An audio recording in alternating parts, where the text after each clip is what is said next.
Kevin's going to read lesson 22 for us. Hello, everybody. Hello. Lesson Hi. 22. What I see is a form of vengeance. Today's idea accurately describes the way anyone who holds attack thoughts in his mind must see the world. Having projected his anger onto the world, he sees vengeance about to strike at him. His own attack is thus perceived as self-defense. This becomes an increasingly vicious circle until he is willing to change how he sees. Otherwise, thoughts of attack and counterattack will preoccupy him and people his entire world. What peace of mind is possible to him then? It is from this savage fantasy that you want to escape. It is not joyous news to hear that it is not real. It is not a happy discovery to find, I'm reading that wrong. Is it not joyous news to hear that it is not real? Thank you. Is it not a happy discovery to find that you can escape? You made what you would destroy, everything that you hate and would attack and kill. All that you fear does not exist. Look at the world about you at least 5 times today, for at least a minute each time. As your eyes move slowly from one object to another, from one body to another, say to yourself, I see only the perishable. I see nothing that will last. What I see is not real. What I see is a form of vengeance. At the end of each practice period, ask yourself, is this the world I really want to see? The answer is obvious, surely obvious.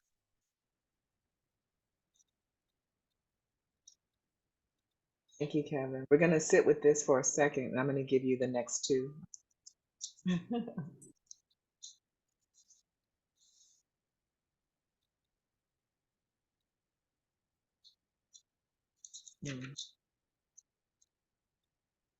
So we're sitting in what I see is a form of vengeance.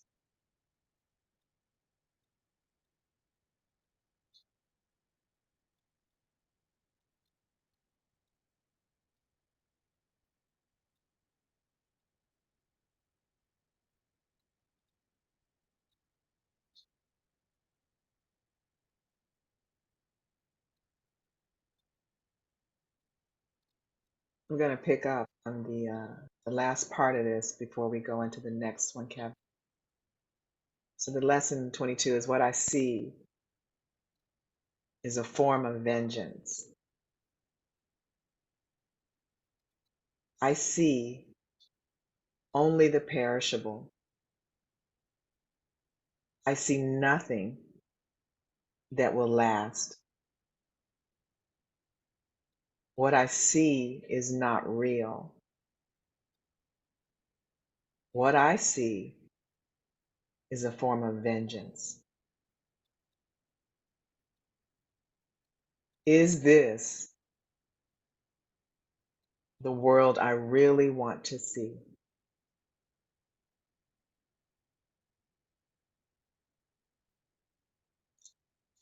So he's given the next lesson, Kevin, if you'd like to.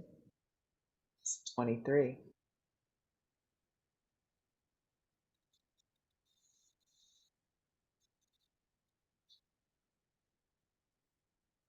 Lesson 23. I can escape from the world I see by giving up attack thoughts. The idea for today contains the only way out of fear that will ever succeed. Nothing else will work. Everything else is meaningless. But this way cannot fail. Every thought you have makes up some segment of the world you see. It is with your thoughts, then, that we must work, if your perception of the world is to be changed. If the cause of the world you see is attack thoughts, you must learn that it is these thoughts which you do not want. There is no point in lamenting the world. There is no point in trying to change the world. It is incapable of change because it is merely an effect.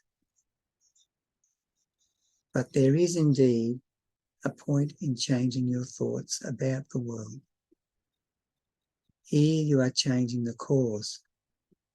The effect will change automatically.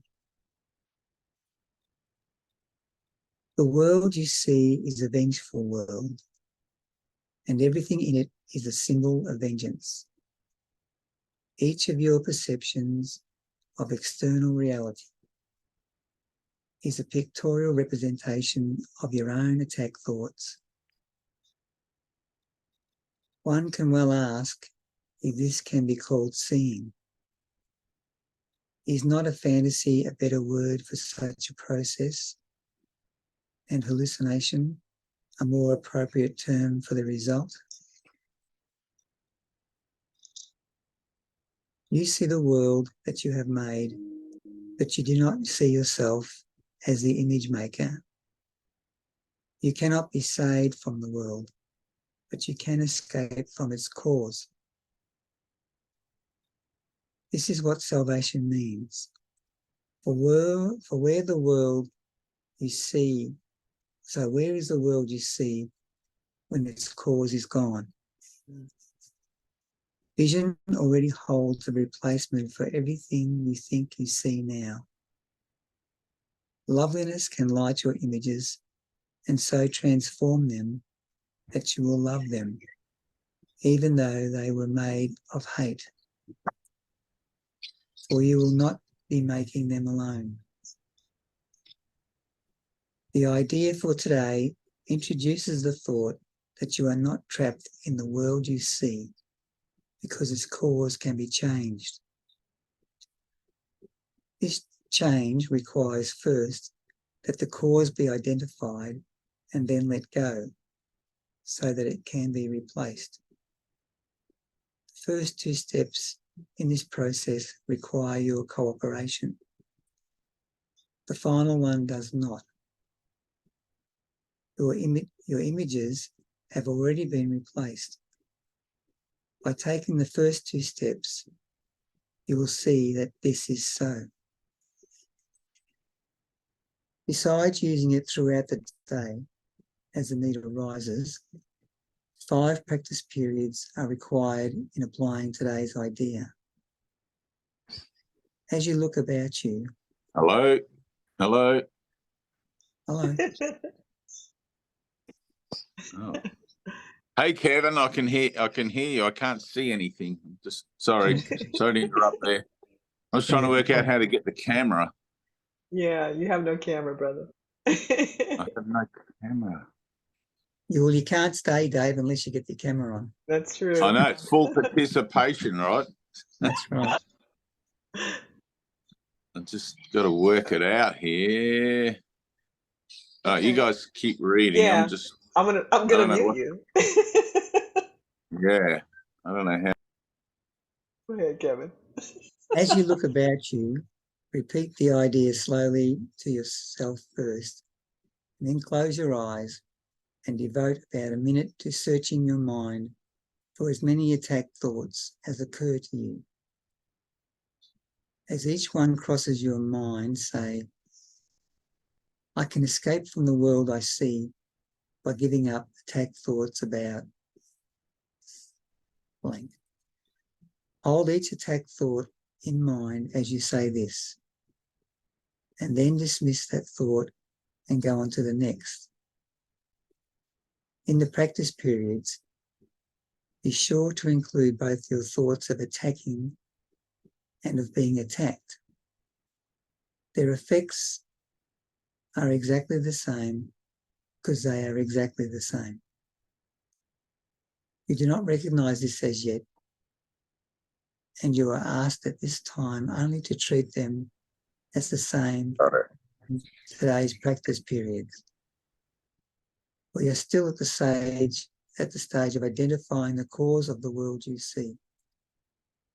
When you finally learn that thoughts of attack and of being attacked are not different, you'll be ready to let the cause go. Hmm.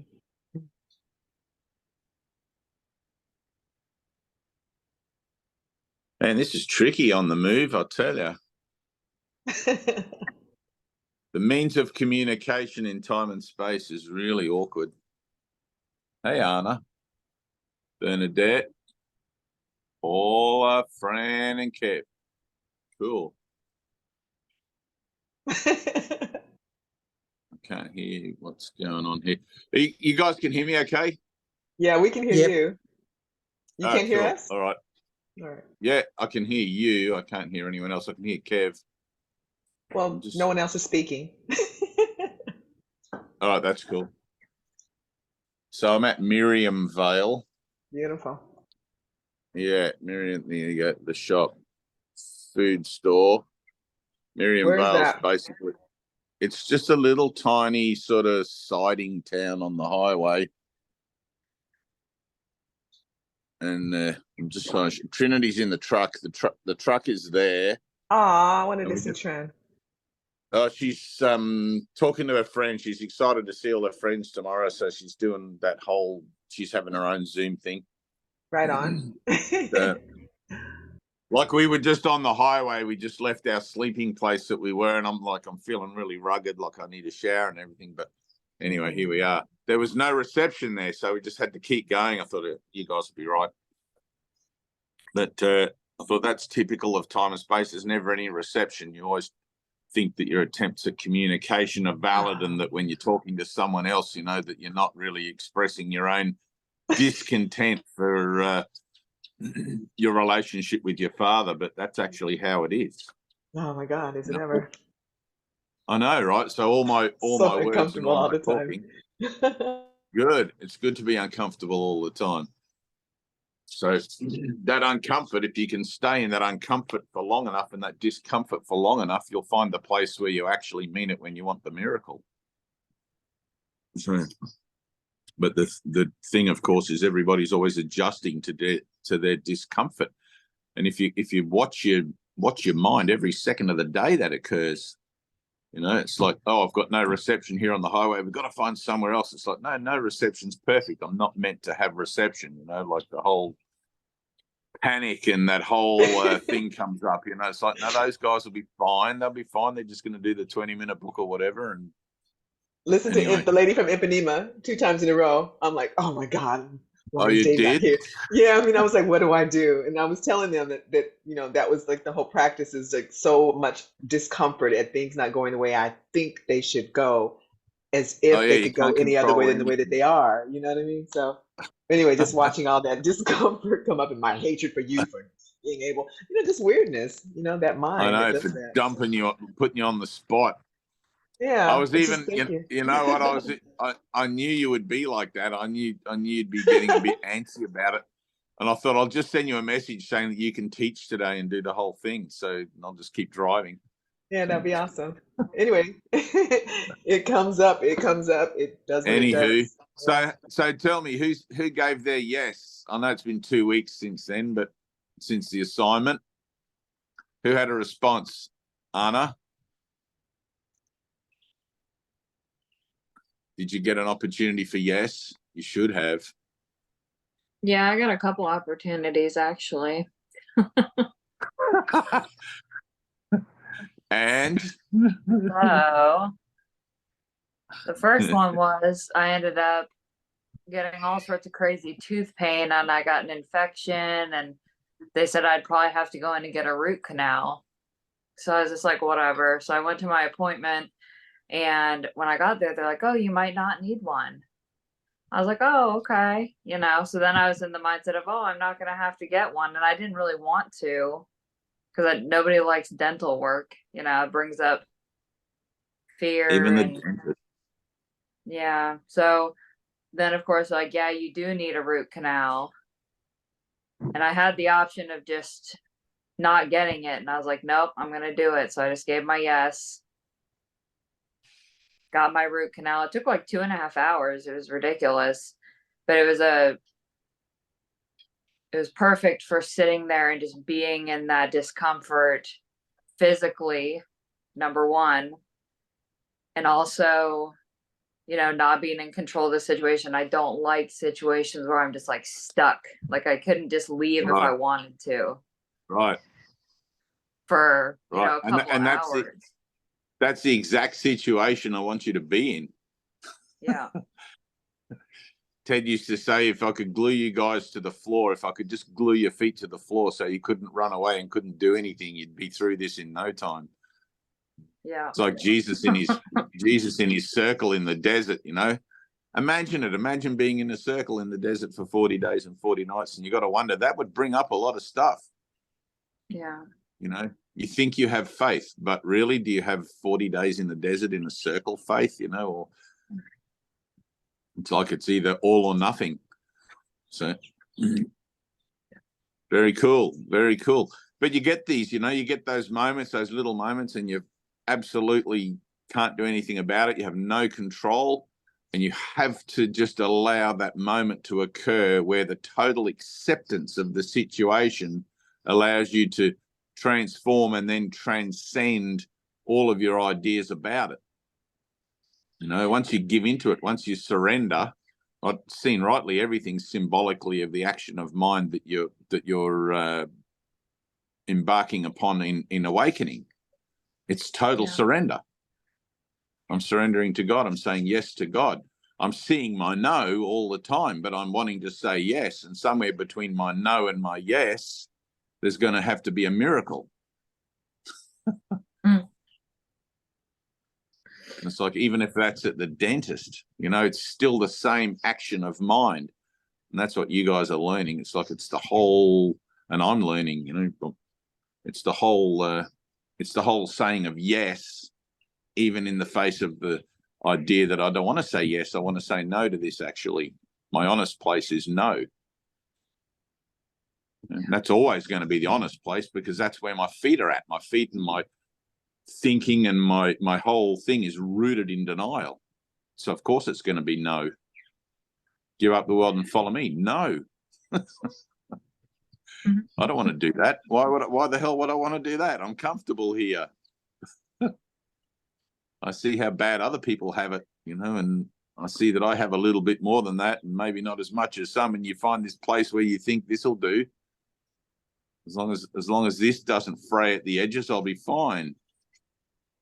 You know, but get out of that comfort zone, boy. There's some prayer goes on and everything. Yeah. Kev, how'd you go? Did you get a yes? Oh yeah, sort of. When you brought up, I thought, oh, I forgot all about it. But yeah, I have been saying yes to my daughter with driving lessons. It's been pretty tough, I think. Yeah. Has that brought up some fear? Oh yeah, yeah. Good. Fear of yeah, I guess it's fear of having an accident. Yeah. Right. Good. Having the trust to let her make decisions without me sort of being too much in control. Too much in control or not in control at all? Do you just give her the whole thing? To a point. I mean, she asked me as well, so it's like it's a tricky situation. Right. She wants me to not have control, but then she asked me, and I said, "Well, At least you can see where it is that you want to try and take control, you know, oh, and you yeah, can make a choice again, you know. But I guess it's good if you don't crash into somebody else. yeah, well, yeah, driving a car, you get the opportunity every few minutes. Yeah, good. Take her out for more lessons. and all of her friends, they're all probably about the same age. You should start a driving school. Kev's speedy speedy learners or something. Think of a name for it. They wouldn't know, but they're assisting you in salvation. Yeah, Kevin's crash course driving. Yeah, something like that. Kevin's salvation driving school. You know, the funny thing is that when people are in a fearful spot or a tricky spot, they often get very religious and they go, oh God, or Jesus Christ, and they have all these profanities. But you know, it's funny how the profanities are, you know, the names of the divine. It just sort of comes out, you know, it just sort of pops out of your mouth, and you're like, why aren't I saying the name of somebody that I hate, really, you know, like bloody somebody that owes me $50, and then you realize it's, oh shit, I do hate God. I hate Jesus. I can't stand these guys. So ruining my dream with salvation. What do they think? Fran, did we get a yes? Yes, I shared last week when Annie was here. Uh-huh. I had a little yes that was kind of a test run. It was funny. I was sharing that I was lying. I was getting ready for bed, but I was lying in bed, and there was something going on the television, and I got this thought: get up and move. I can't hear. I have a freight train going past. Hang on. Apparently, well, I've at least pulled over it's right not next going to the through you. line. Get off the track. Look, there's a train. See it? It looks like it's a long one. We have really long trains in Australia. Oh no, there we go. There's always a train. I know, right? The train going somewhere. But anyway, I got up and I moved, and I didn't have any back pain in the morning, and it was just a little thing. But the thing in my head was, this is one of those yeses. It seems so, I could have swatted it away. It was just a thought that came in, and it was subtle. And it's like, okay, I really want to hear the voice, my highest, you know, Holy Spirit's voice. So if I'm going to swat it away, then it's not. And then I had some very intense days of surrendering the control. And I thank Anna for having the morning devotional. That's been so powerful. I really appreciate that. And just seeing the projections. I've been really frightened for my oldest grandson, and just really you know, that pit of my stomach going down and going, God, I'm sick of this. And I'm told that this is, you know, this is my projection. I did this to myself. So I like, okay, let's stay here. And it sucked, dirty canal water, but I was determined to stay there and claim the promise. And it was pretty amazing. And I read in the paper about two of my past students that way back, who are grown men now, who literally were arrested for murder. And I didn't go into that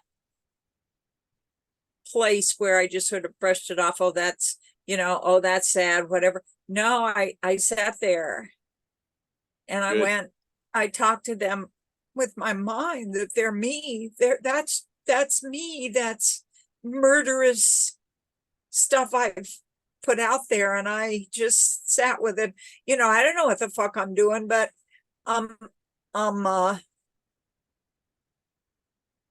something's happening, and I'm grateful. Good.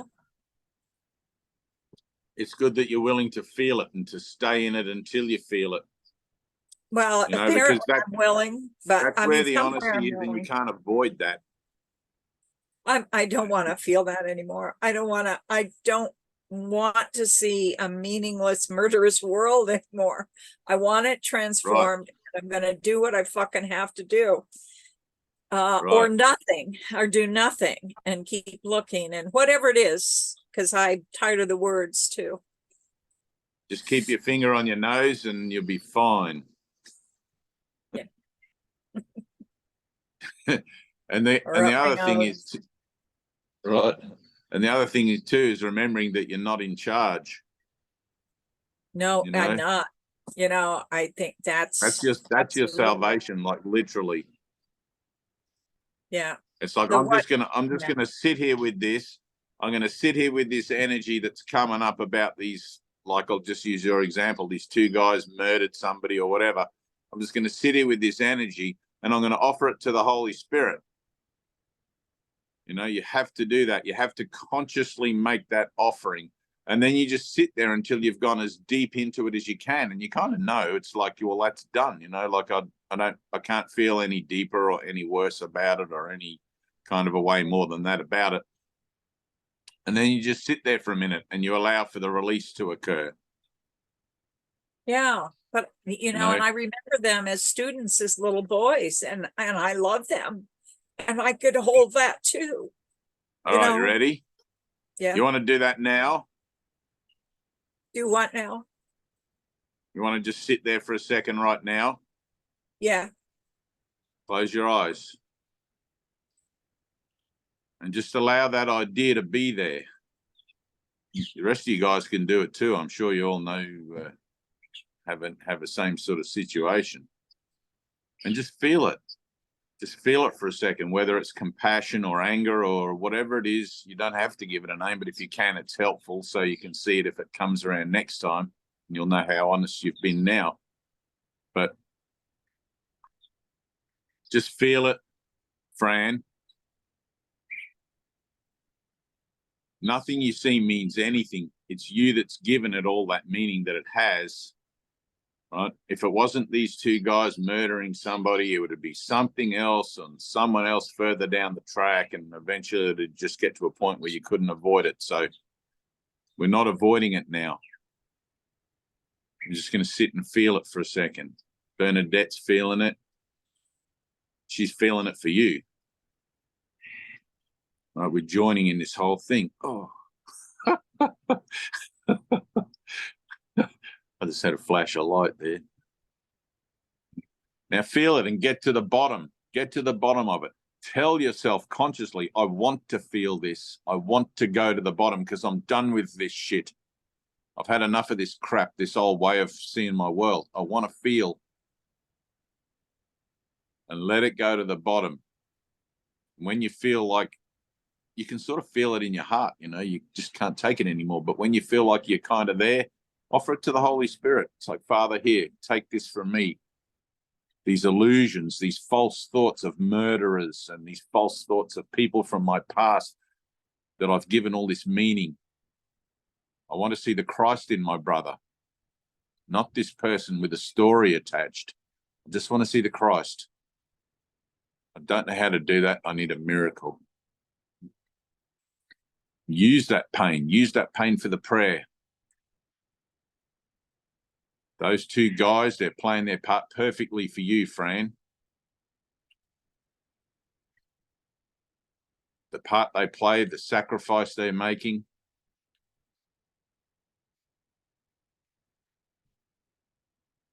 They're figures in your dream. Here I am, Lord. Take this from me.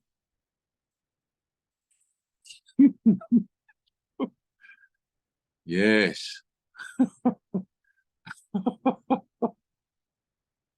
You kind of feel it. You feel it going.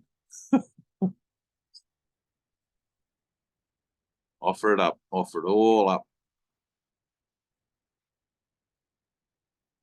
When it's all gone, when it's all offered up, there won't be any story there about it. It'll have no energy anymore. It'll be like a picture in a book and you don't remember where it was you took the picture or where you saw it. It won't have any meaning. It'll just be like a ghost. Breathe. Here I am, Lord. That's it. Anna, breathe. Paula, breathe. You got to participate. One mind waking up. It's not like there's individual entities waking up. There's just a ray association of ideas of individual identity here. And we try to get all those ray associations to participate together, to harmonize together in a single action of mind that we call healing. Ready? Oh. There you go. Breathe. It's good. Go a bit deeper, Kev. Go a bit deeper. Anna, go a bit deeper. That's it. Oh.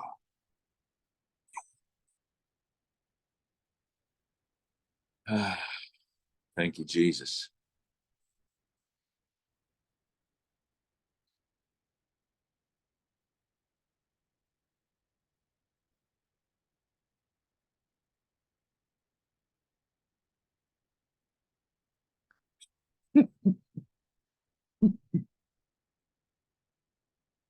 Nothing ever happened.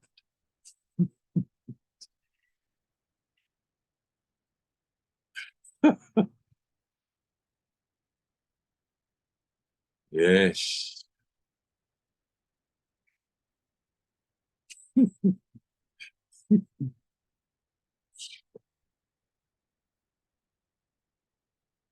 Just keep your eyes closed for a second. Keep your eyes closed.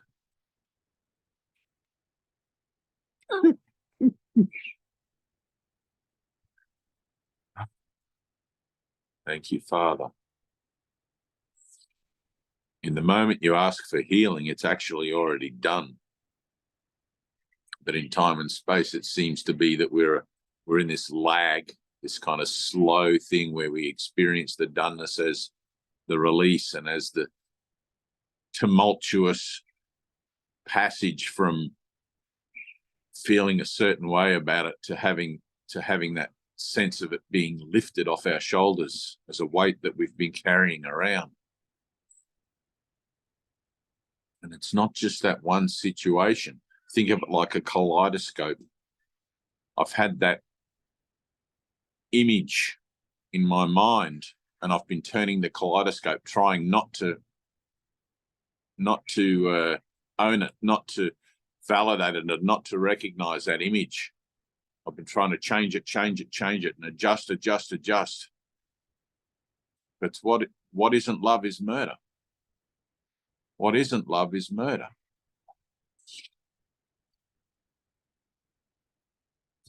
Love in this world is the act of constant forgiveness. It's staying in a constancy of letting go, a constancy of abiding. And I'm learning to do that. The opportunities that are presented to me, they're just showing me how much, how deeply I need that forgiveness in my life. To the point where the forgiveness that I'm offering my world, the forgiveness that I'm offering myself becomes like a song. It becomes like a beautiful hymn. It becomes something that my heart sings, you know. It's like I'm no longer afraid of the world I made. I'm no longer scared by the images that I think I see around me. Because I trust that my forgiveness has done what needs to be done.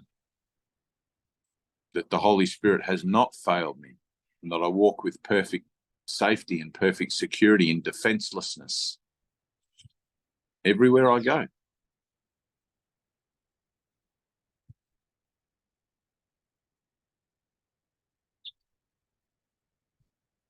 Stay in the circle.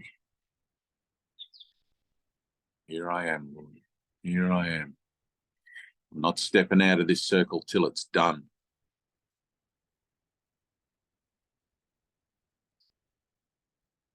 Keep offering it up. Please take this from me. Take this from me. If your mind returns to it, take this from me.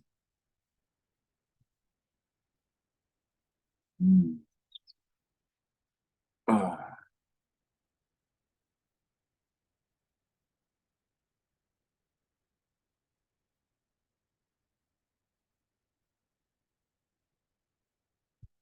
Mm.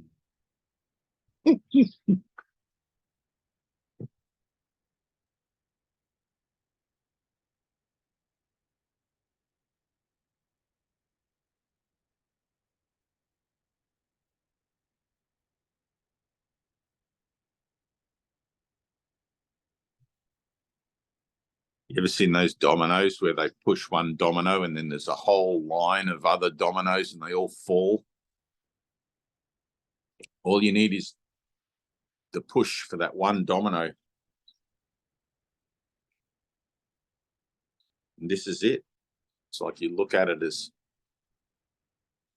what's love isn't murder.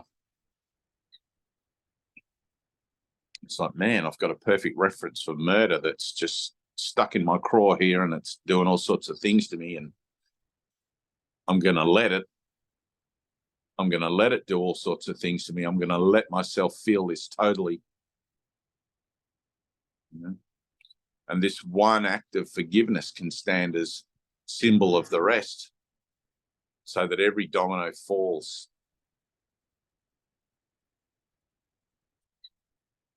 It's what I like about using the mirror, the idea of the healing idea of using the mirror.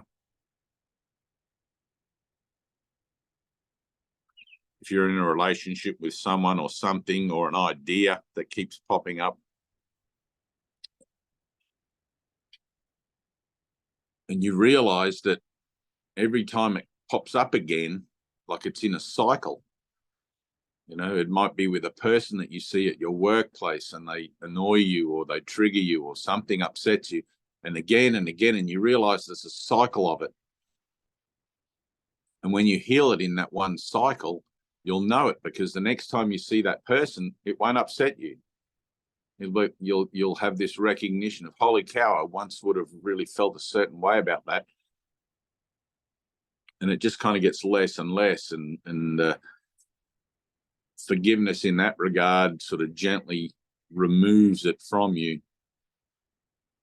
And it not only removes that trigger, that situation, but that situation that plays out again and again through your life in circumstances and things that perhaps you didn't even really recognize. You know, there's always going to be that one relationship where it's more obvious than the rest. Perhaps the rest are easier to avoid, easier to get away from. You don't have as much time invested in them, perhaps.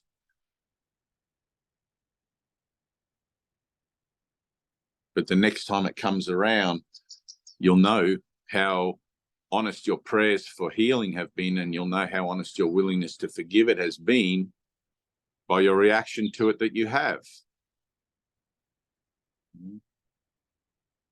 And the place that you know where you've actually forgiven is where you become grateful. So, wow, thanks for playing that part for me. Thank you. Thank you for playing that part for me in my salvation, to take me to this place here and now where I can actually be fucking honest for once in my life and feel something and get to the bottom of something instead of glossing over my pain all the time. You know? It's like Jesus is asking me to walk with him. And I want to say yes, but I'm actually saying no. And all of these things show me where I'm saying no. And it can look like anything. You know, you're in a relationship with the universe, everything from a little mouse in your bedroom to two guys that you knew before that murdered someone, and, you know, having sex with your partner or taking your daughter on driving lessons, and it's like anything. It could look like anything. You're in a relationship with everything all the time. Learning to be awake and aware and, not letting the moment pass you by. That's where you become functional. It's where you're actually living rather than just existing, living rather than just,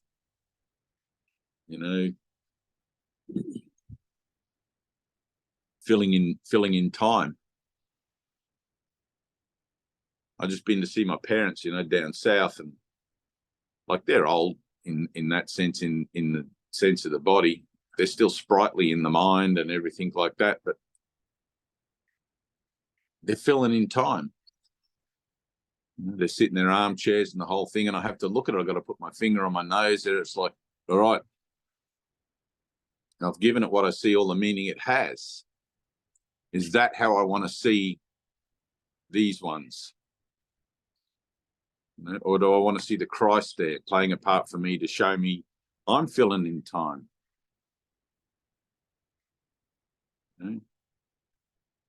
Let me use that. Let me become more productive. It's like, here I am, Lord, use me. Use my feet, use my hands, use my voice. It's like Tina and I are about to embark upon this, whatever it is. I don't even know what it is with this book guy. And you know what? I had a thing last night, Tina, about that. It's like it's going to be something, I think. I think there's going to be a whole,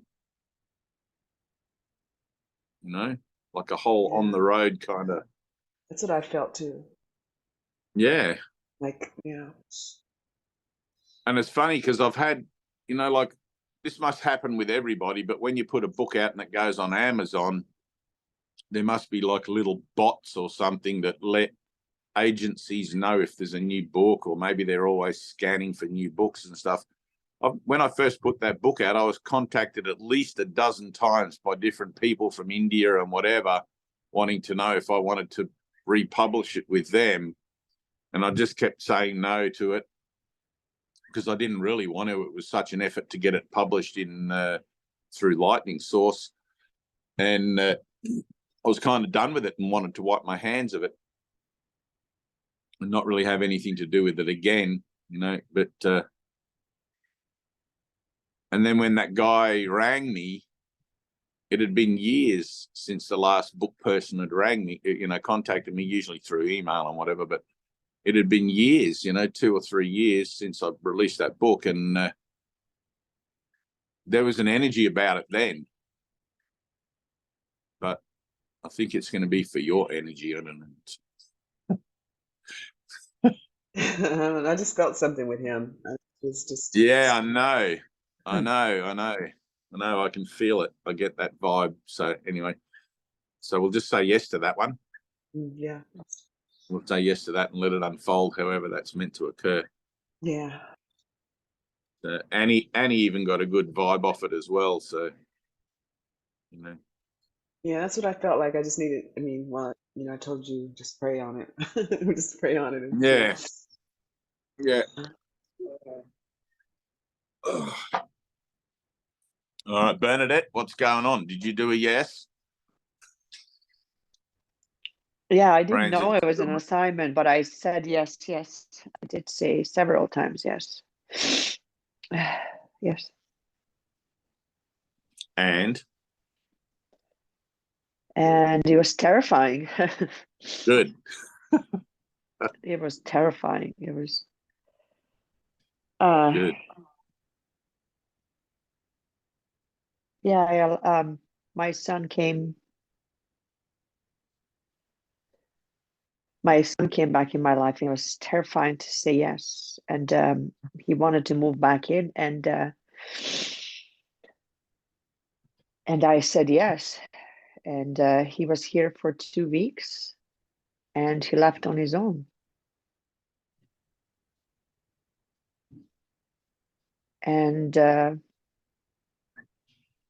I threw him out 7 years ago. And it was several different ways of he was trying to come back, and And I just had to say yes. I said, something's got to change because it's always the same cycle.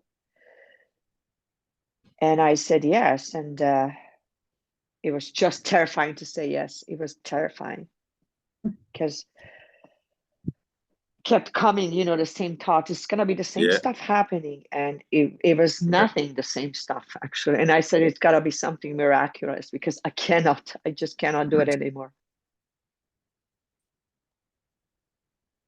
And it was completely different.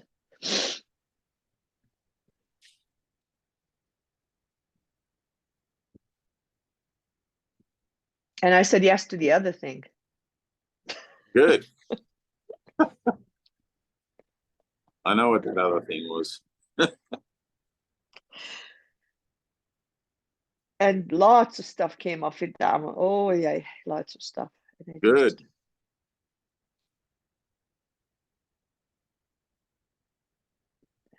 I just can't allow myself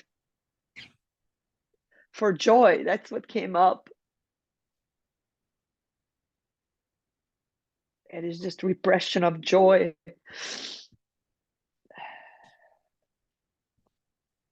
Not being able to enjoy in the moment, in just being and staying in that moment. Right.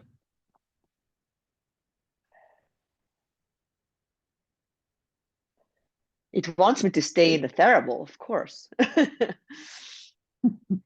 In the shadow, just the shadow wants to enjoy the replaying the shit.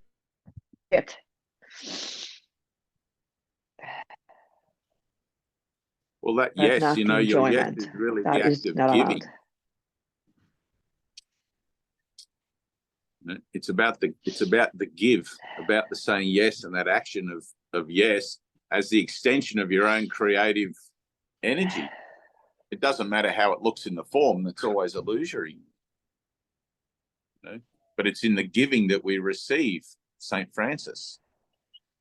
You know, it is in pardoning that we are pardoned. All of these things, like if you can see it just as energy, it's like I'm saying yes to something, and it looks like a certain way, but it's like if I have an attachment to the way, that's going to be exposed. You know, I'm going to see how false I am because my yes has to be unconditional, completely unconditional. God's asking me to awaken. God's asking me, and if I did it in the separation sense, God's asking me to return to him, let's say. It's not really true because we're not separate from God, but in the idea of that, if you were to look at it that way, I'm being asked to return to heaven, you know, that sort of Christian religious idea. And it's like, well, I have to walk back through those pearly gates as I left, pure, without any idea of judgment or any idea of how I think it's going to be or anything. I just say yes to God and then let it happen. And in that yes, whatever is needed to be performed through me or whatever, it'll just start happening by itself. I'll just be in the flow. There won't be any need to try and stay in the now or I'll just be in that, you know. That idea of trying to stay somewhere or trying to stay in the now is only pertinent when I don't really give my true yes. There's still some reservation, you know. But of course there is, because that's the whole reason that I gave you the assignment. That's the whole reason I said to you to say yes to it. So you can see the reservation you have, so you can see your no. I mean, this whole thing, the whole process of salvation is saying yes to God, but really meaning no. It's like I say all this lip service stuff. You know, it's like I tell Jesus, I want to serve, I want to be useful, I want to heal, I want to be healed, I want to love and be loved and all of this sort of stuff. But really, when it comes down to it and I'm put into a situation where that can happen, what do? I back away. I try to control it. I try to make it be a certain thing for me. And I try to spiritualize it and I try to do everything else rather than just say one fucking honest yes and let myself fall into that. You know, no So control. this blockage that you're talked, you know, all these blocks, these energy Yep. blocks that we have put in front of love, whatever the Yep. form there appear to be.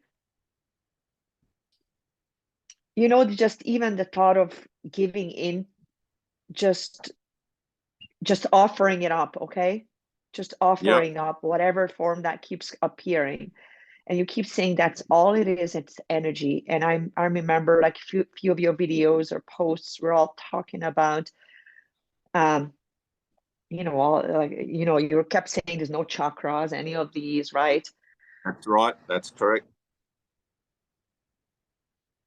If there are no chakras, and I absolutely understand what you're saying, because all these concepts, right? All these stuff, like just bunch of BS, I get it. So why is it still like, since all that stuff that I said yes to and energy has moved, okay? I know it moved. Right. But now, like when I sit down and sorry, go ahead. No, go on. When I meditate, I just have nausea now, and it's in the pit of my stomach. I know it's Good. energy, you're saying it. It's just, I don't know what to, like, I don't know what I'm saying yes to. I don't know how to let it go. That's what my point is. Good. I offer it up, You and can't. I don't know Right. how to move it. You can't know what you're saying yes to. This is a leap of faith. If you knew what you were saying yes to, you wouldn't say yes. I can tell you that you're saying yes to unconditional love, but that doesn't mean anything to you because you don't remember what that is. Somewhere in your mind, the memory exists, but you've got to clear away all the dross that you've put in front of it so that you can remember. And then I guarantee you won't want anything else. But whilst you continue to listen to the voice that speaks for your body and everything, I mean, sure, you're going to feel stuff in your gut. It's like that's where fear resides, as let's say symbolically, but it's not a chakra point or anything like that. I mean, awakening is an action of mind, purely and simply. I choose to awaken. That's it. I choose to say yes. You know? But it's going to take a miracle. Literally, it's going to take a miracle. It's like my yes is, how do you put this? It's like the yes that I'm offering Jesus, and you have to see, you'll see it like, so you learn through repetition, okay, and you unlearn through repetition. I'm practicing, if you want to put it this way, is probably better. I'm practicing saying yes again and again and again through all my relationships until yes becomes something I no longer need to practice. It just becomes my status quo. I just become like, what's that guy in the Yes Man movie, Jim Carrey? I just become a yes person rather than examining things. It's like I've taught myself badly to examine and judge everything and condemn it by doing so, you know, and now I'm learning just to say yes, yes, yes, and stay in the openness and the flow of life, you know, until it becomes my natural state of being, to the point where you don't even need to consciously think about saying yes, because there's nothing becomes asked of you to actually have to push your buttons anymore. You're just sort of left to your own devices to navigate the world. And with no buttons to be pushed, you find that perfect state of inner peace. But you have to be in this again and again and again and again. And in the beginning, it's like you're a punching bag and the universe seems to be punching you, and like just one thing after another, after another, after another. And you have to have it that way.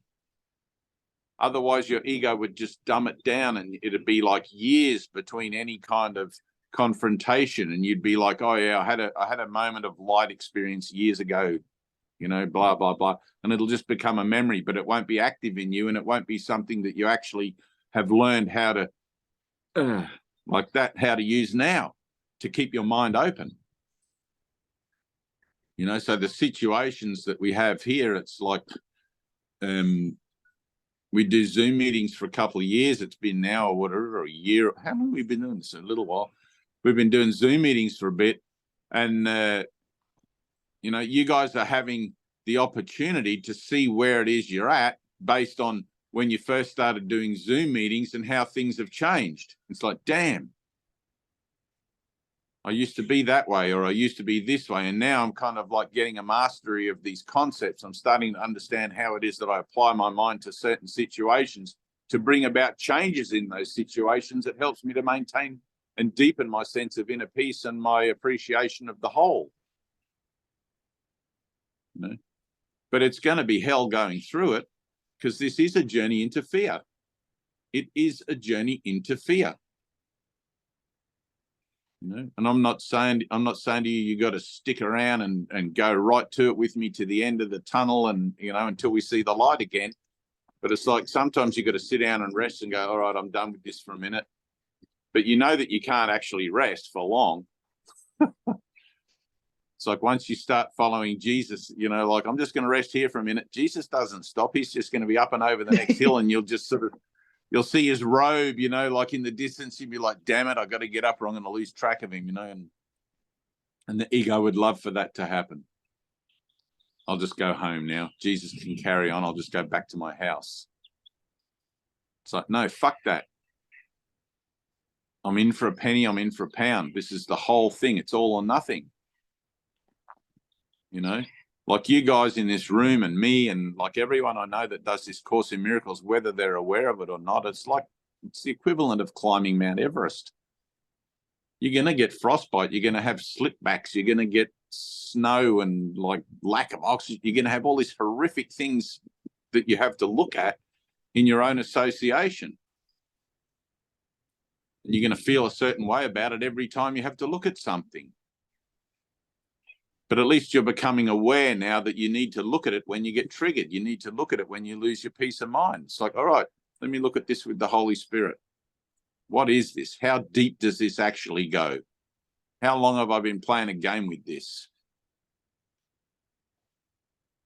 You know? And you'll just tie yourself up in knots if you get involved in all kinds of other spiritual disciplines and spiritual ideas. I have people tell me that astrology is the same thing as A Course in Miracles. It's like, I don't even know how to begin to explain, you know, like I just can't do it. I can't go there and have a conversation about that. I just say, no, it isn't. And I walk away. I just have to declare my certainty, you know. And there's some convincing and compelling arguments in everything. You know, the ego is very suspicious and cunning, and it'll wrap up all sorts of conceptual ideas around things. It's like Jesus says in the Course, 50 million Frenchmen can be wrong. You know, there's a whole national grid of people in India that believe in the chakra system and do all these sorts of crazy shit and have all these weird experiences. But it's not awakening. It's phenomena. You know, you have all these sorts of things, and you might have 1 in a million will awaken, and they'll be doing something at the time, and they'll associate it. It's like with Buddha. They associate Buddha with sitting under the Bodhi tree meditating. So when people go to India, they all want to go and sit under that tree because they think it has some kind of relevance to the whole thing. It doesn't. That was just his point. He would have awoken whether he was sitting under that tree or whether he was having a cup of coffee, because it's not of him. God knows not of the world. God doesn't know Buddha's sitting under a Bodhi tree. No clue. God knows not of the world. God just knows, hang on a minute. Here's a energetic opening. Boom, you're awake. We're learning not to avoid that opening. We're learning to stay open, to stay in our yes. Yes, yes, yes, yes, all the way. You know, and it's going to be a leap of faith all the way. This is a journey of faith. If it wasn't a journey of faith, you would have done it already. You would have known what was going on and you'd be about it. But that's not how this works. You can't work this out with your head, Bernadette. You can't work it out with your pointy little brain and try to make sense of it. Live in the mystery. live in the mystery. I don't know.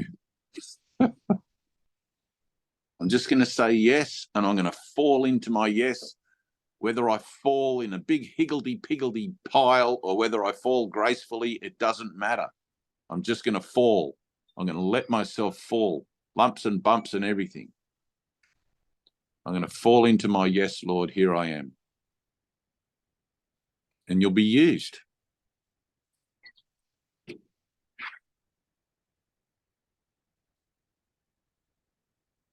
I tell you, I gotta give you an honest confession here. It's like it's been some years for me since I've been in a situation like you've been in. Probably about 3.5 years, but I don't even know if I understand all those things that goes on with that anymore. I would sort of if I was asked for a yes in that regard, it would probably bring up some stuff for me as well. I mean, I don't really know, but it's like, what the hell do you do with all that? It's a funny thing, but you get to a point where you're done with it. You know, you get to a point where it's just like, oh, I am done with it. And it's like, and then it doesn't matter. You know, before enlightenment, chop wood, carry water. After enlightenment, chop wood, carry water. It just doesn't matter. Right? Truth is true and nothing else matters. But it's like I get to see where I think it matters.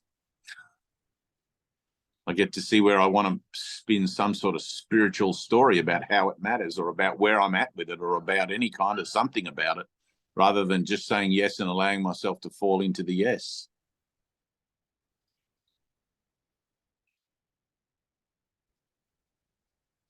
Tina's coming out to Australia next year. She's going to do an Australian tour with us. I think it's next year.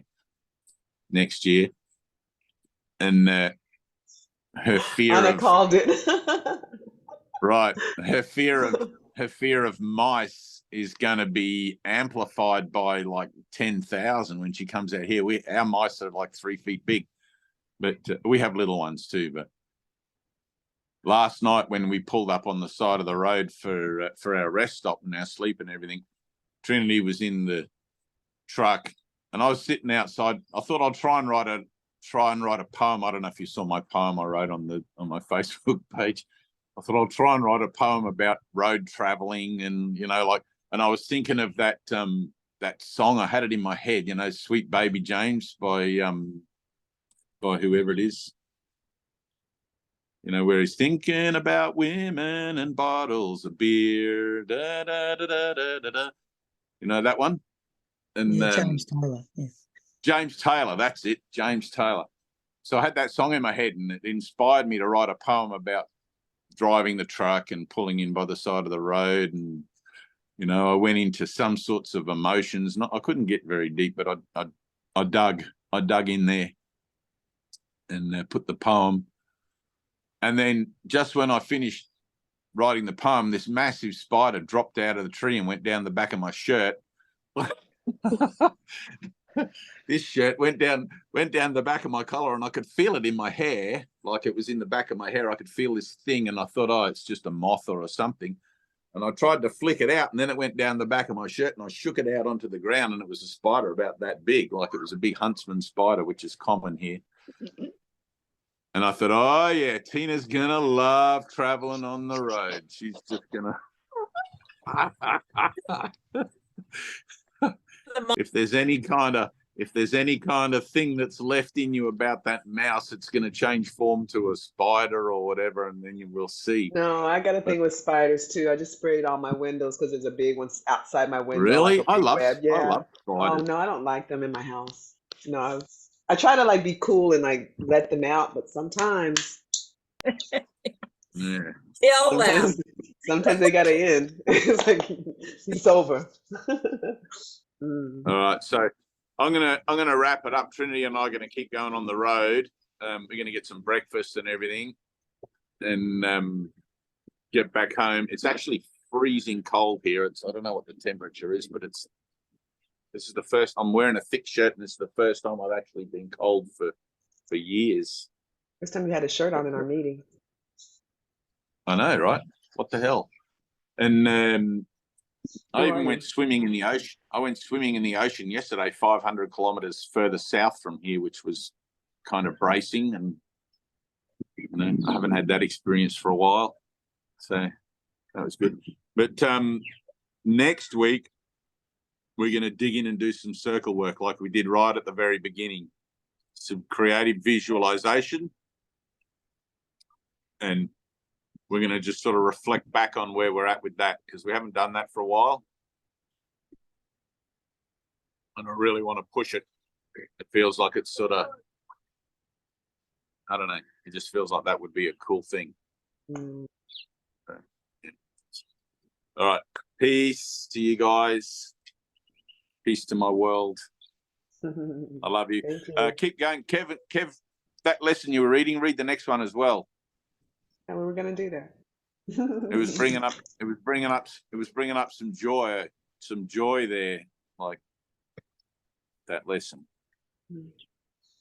And then finish the lesson with, in my defenselessness, my safety lies. Okay. All right. I love you guys. Oh, I don't know how to get out of here. Just say bye. Bye. Hang on. I've got to find the stop. All right, cool. All right, Kevin, you're back up. Okay, lesson 24. You can take a second if you like. No, I'm good. All right. I do not perceive my own best interests.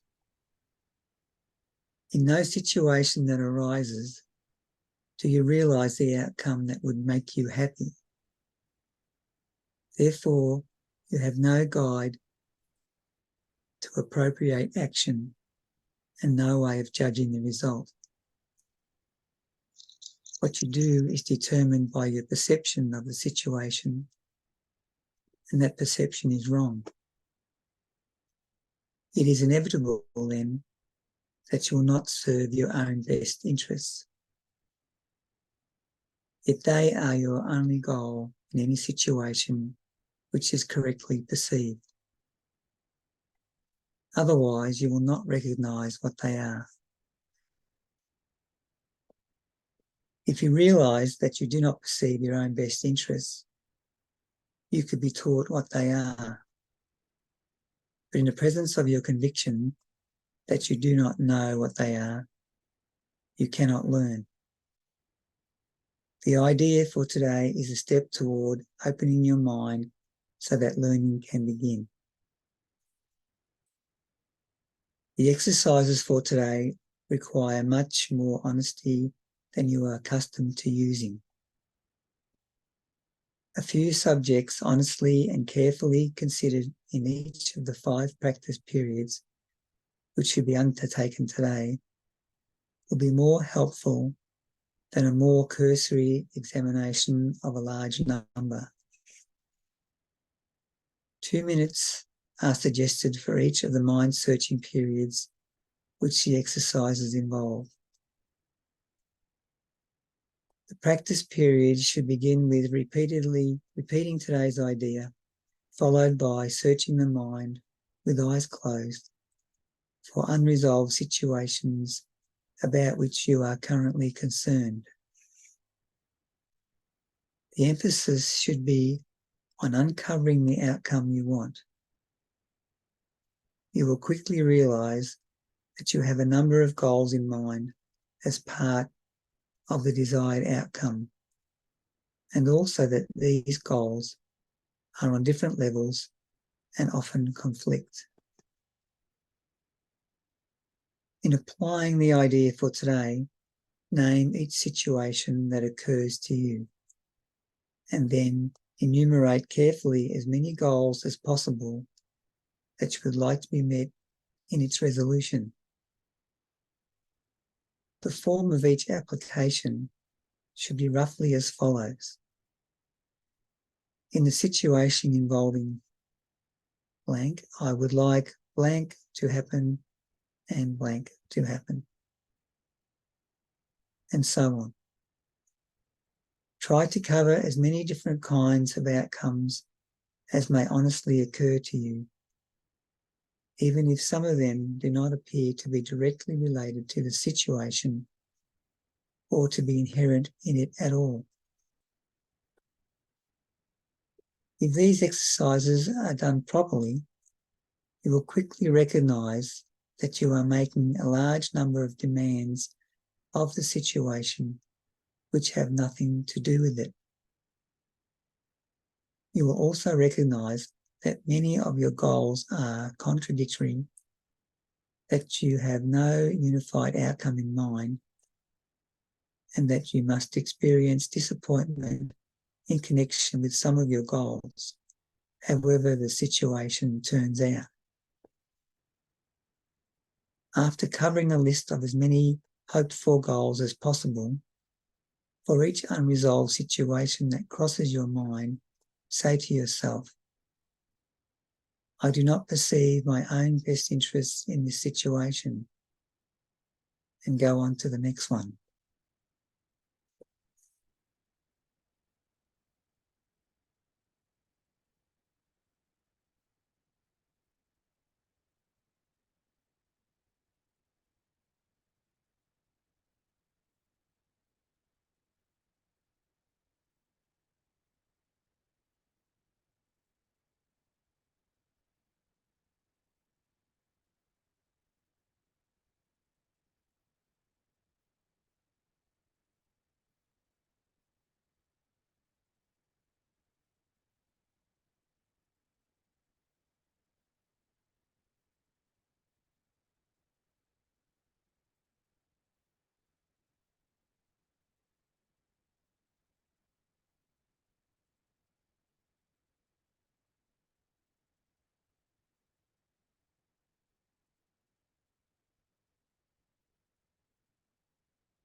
I'll read lesson 153.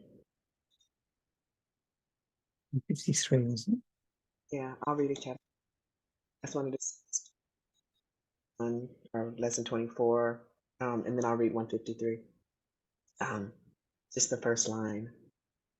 I do not perceive my own best interests in that first line. In no situation, in no situation that arises, do you realize the outcome that would make you happy? In no situation that arises, do you realize the outcome that would make you happy?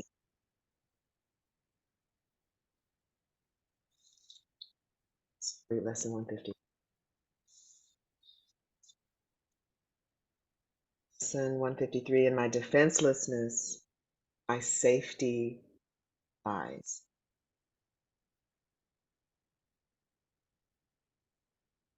In my defenselessness, my safety lies. You who feel threatened by this changing world, its twists of fortune and its bitter jests, its brief relationships and all the gifts it merely lends to take away again. Attend this lesson well. The world provides no safety. It is rooted in attack. And all its gifts of seeming safety are illusory deceptions. It attacks and then attacks again. No peace of mind is possible where danger threatens thus. The world gives rise but to defensiveness, for threat brings anger. Anger makes attack seem reasonable, honestly provoked and righteous in the name of self-defense. Yet is defensiveness a double threat, for it attests to weakness and sets up a system of defense that cannot work. Now are the weak still further undermined, for there is treachery without and still a greater treachery within. The mind is now confused and knows not where to turn to find escape from its imaginings. It is as if a circle held it fast, wherein another circle bound it, and another one in that, until escape no longer can be hoped for nor obtained. Attack, defense, defense, attack become the circles of the hours and the days that bind the mind in heavy bands of steel with iron overlaid, returning but to start again. There seems to be no break nor ending in the ever-tightening grip of the imprisonment of the mind. The imprisonment upon the mind. Defenses are the costliest of all the prices which the ego would exact. In them lies madness in a form so grim that hope of sanity seems but to be an idle dream beyond the possible. The sense of threat the world encourages is so much deeper and so far beyond the frenzy and intensity of which you can conceive that you have no idea of all the devastation it has wrought. You are its slave. You know not what you do in fear of it. You do not understand how much you have been made to sacrifice who feel its iron grip upon your heart. You do not realize what you have done to sabotage the holy peace of God by your defensiveness. For you behold the Son of God as but a victim to attack by fantasies, by dreams, and by illusions he has made, yet helpless in their presence, needful only of defense by still more fantasies and dreams, by which illusions of his safety comfort him. Defenselessness is strength. It testifies in recognition of the Christ in you. Perhaps you will recall the text maintains that choice is always made between Christ's strength and your own weakness, seen apart from him. Defenselessness can never be attacked because it recognizes strength so great, attack is folly, or a silly game a tired child might play when he becomes too sleepy to remember what he wants. Defensiveness is weakness. It proclaims you have denied the Christ and come to fear his Father's anger. What can save you now from your delusion of an angry God, whose fearful image you believe you see at work in all the evils of the world? What but illusions could defend you now, when it is but illusions that you fight? We will not play such childish games today. For our true purpose is to save the world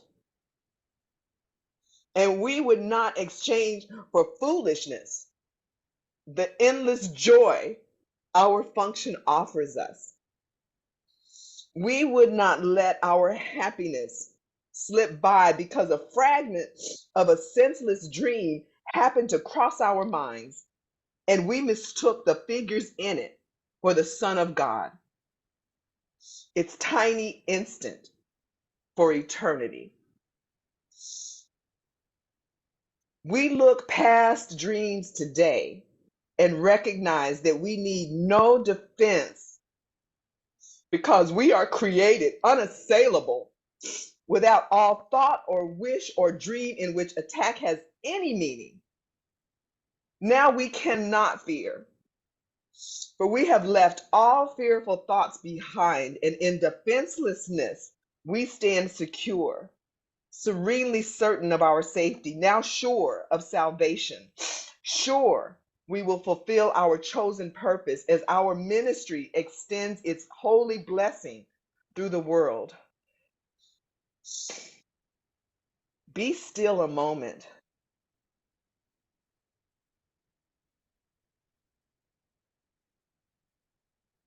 And in silence,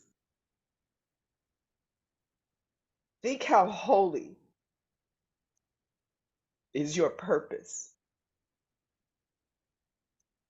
how secure you rest,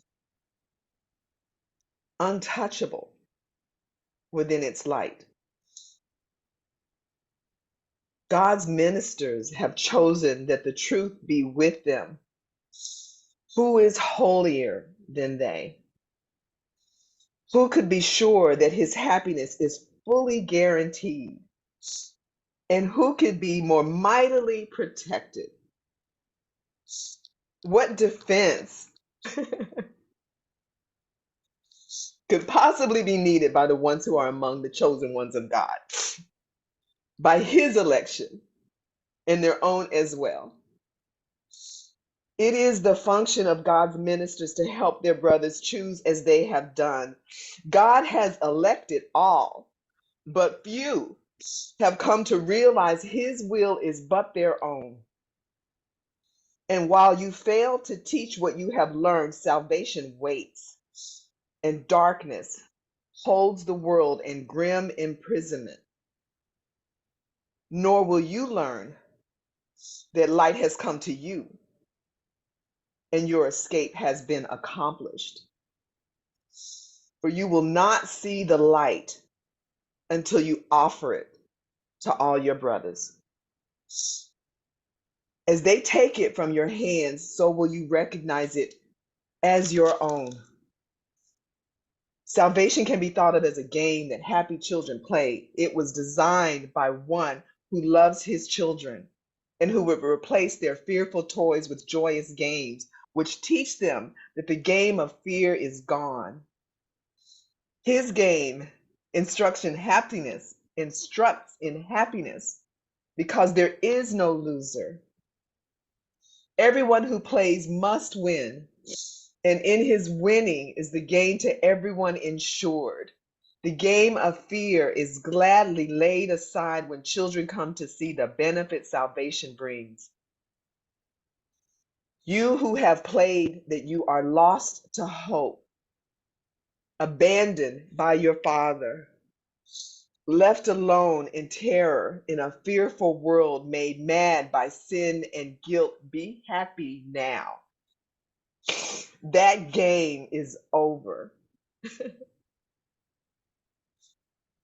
Now a quiet time has come in which we put away the toys of guilt and lock our quaint and childish thoughts of sin forever from the pure and holy minds of heaven's children and the Son of God. We pause, but for a moment more, to play our final happy game upon the earth. And then we go to take our rightful place where truth abides and games are meaningless. So is the story ended. Let this day Bring the last chapter closer to the world that everyone may learn the tale he reads of terrifying destiny, defeat of all his hopes. His pitiful defense against a vengeance he cannot escape is but his own deluded fantasy. Ooh, God's ministers have come to waken him from the dark dreams this story has evoked in his confused, bewildered memory of this distorted tale. God's Son can smile at last on learning that it is not true.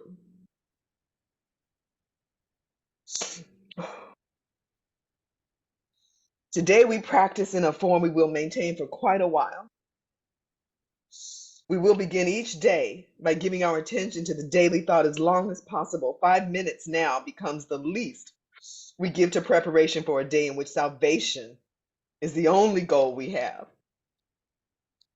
10 would be better. 15, better still. And as distraction ceases to arise to turn us from our purpose, we will find that half an hour is too short a time to spend with God. Nor will we willingly give less at night in gratitude and joy. Each hour adds to our increasing peace as we remember to be faithful to the will we share with God. At times, perhaps a minute, even less, will be the most that we can offer as the hour strikes. Sometimes we will forget. At other times, the business of the world will close on us and we will be unable to withdraw a little while and turn our thoughts to God. Yet, when we can, we will observe our trust as ministers of God in hourly remembrance of our mission and his love. And we will quietly sit by and wait on him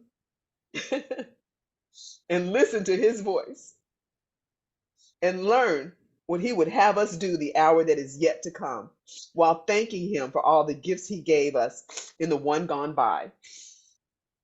In time with practice, you will never cease to think of him and hear his loving voice guiding your footsteps into quiet ways where you will walk in true defenselessness. For you will know that heaven goes with you. Nor would you keep your mind away from him a moment, even though your time is spent in offering out salvation to the world. Think you he will not make this possible? For you who chose to carry out his plan for the salvation of the world and yours. Today, our theme is our defenselessness. We clothe ourselves in it as we prepare to meet the day. We rise up strong in Christ and let our weakness disappear as we remember that his strength abides in us. We will remind ourselves that he remains beside us through the day and never leaves our weakness unsupported by his strength. We call upon his strength each time we feel the threat of our defenses undermine our certainty of purpose. We will pause a moment as he tells us, I am here. Your practicing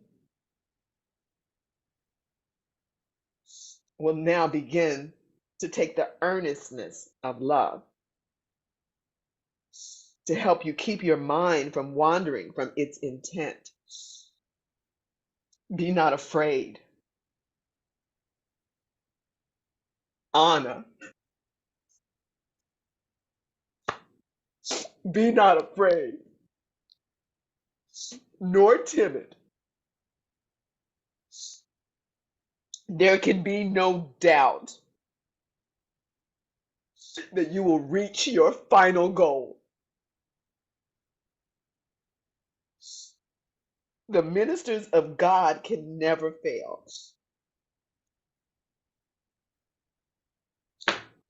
The ministers of God can never fail because the love and strength and peace that shine from them to all their brothers comes from him. These are his gifts to you. Defenselessness is all you need to give him in return. You lay aside but what was never real to look on Christ and see his sinlessness.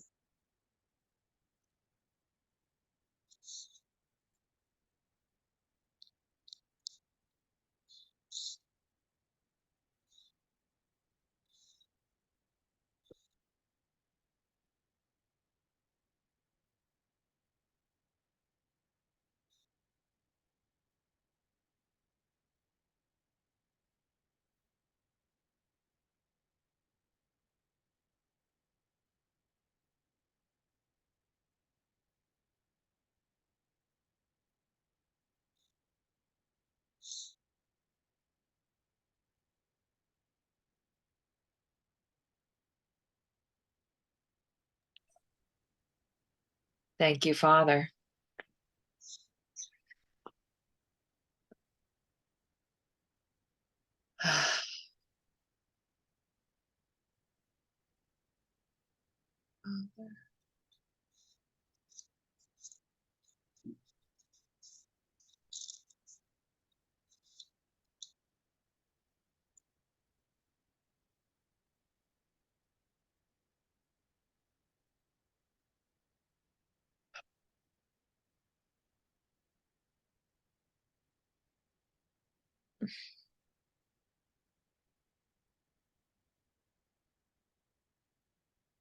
I feel so joyful. Thank you, Tina.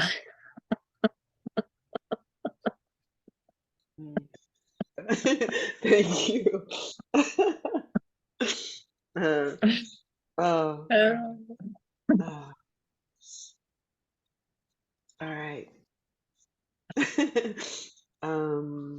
Thank you guys. uh, you guys have another meeting, another joining, another devotional, yeah? Yeah, You so got a little break in between. So thank you, Anna, for those devotionals. And just a couple things I should say this. This might make it onto the recording. Dave mentioned the book thing.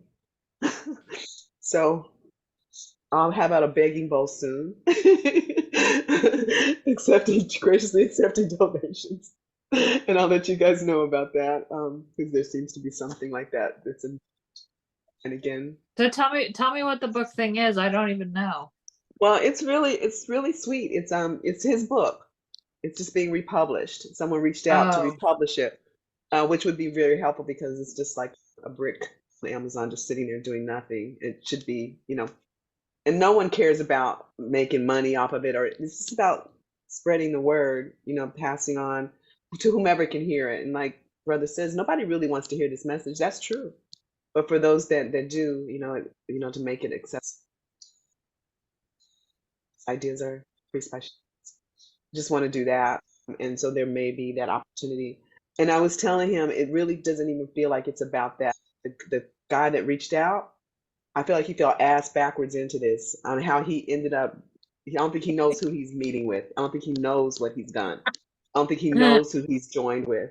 And it just feels like that. Like he might be doing business, but I don't know. It feels very vertical. Like God might be doing something. Well, God always is doing something. So it feels really like just the collaboration. It's more about that. And it seems to be in the form of republishing the book. So yeah.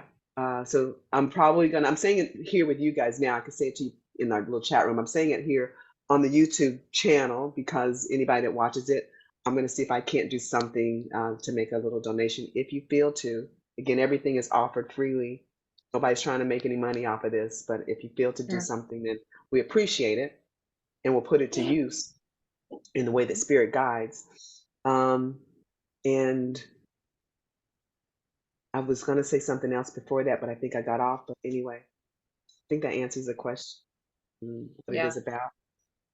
And I wanted to say thank you for you doing the devotion this last week. And Fran is going to do another week. So thank you, Fran.